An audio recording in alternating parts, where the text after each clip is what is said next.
Rayalaseema Ramanna చౌదరిలో dialogue చెప్పాను.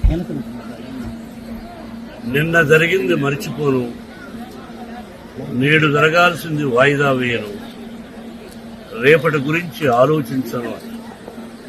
కానీ గతం గతం, నిన్న జరిగింది మర్చిపోవాలి, ఈరోజు ఏం చేయాలనుకోవాలి, రేపు ఇంతకంటే మంచి పనులు ఏం చేయాలని ఆలోచించుకోవాలి.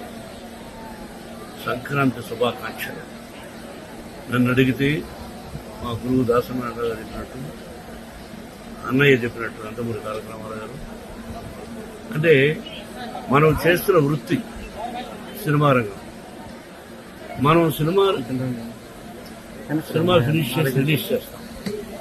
మన సినిమా హిట్ అయితేనే మనకు నిజమైన పండుగ. ఎందుకంటే చేస్తున్న ప్రొఫెషన్. అలాగే ఇక్కడ సంక్రాంతి అంటే రైతు భారతదేశానికి వెన్నెముక. రైతు బాగుంటేనే మన అందరం బాగుంటుంది. ఇంతకుముందు స్టూడెంట్స్ అక్కడ సెలబ్రేట్ చేస్తూ ఒక దోశని వడ్ల గింజలు ఇచ్చారు. ఆ దోశలు వడ్ల గింజలు దంచితే ఎంత బియ్యం అవుతుంది. అది దోషిస్తుంది, ఒక పిడికడ అవుతుంది, అరపిడికడ అవుతుంది. అది ఒక మనిషిని బ్రతికిస్తుంది. దాని వెనకాల రైతు కష్టం ఒక్కసారి పేపర్ మీద వేసుకుంటే గంట చెప్పండి, నిజమైన పంట బాగా జల్లు లేకుండా, సొత్తు లేకుండా కట్టిస్తాం.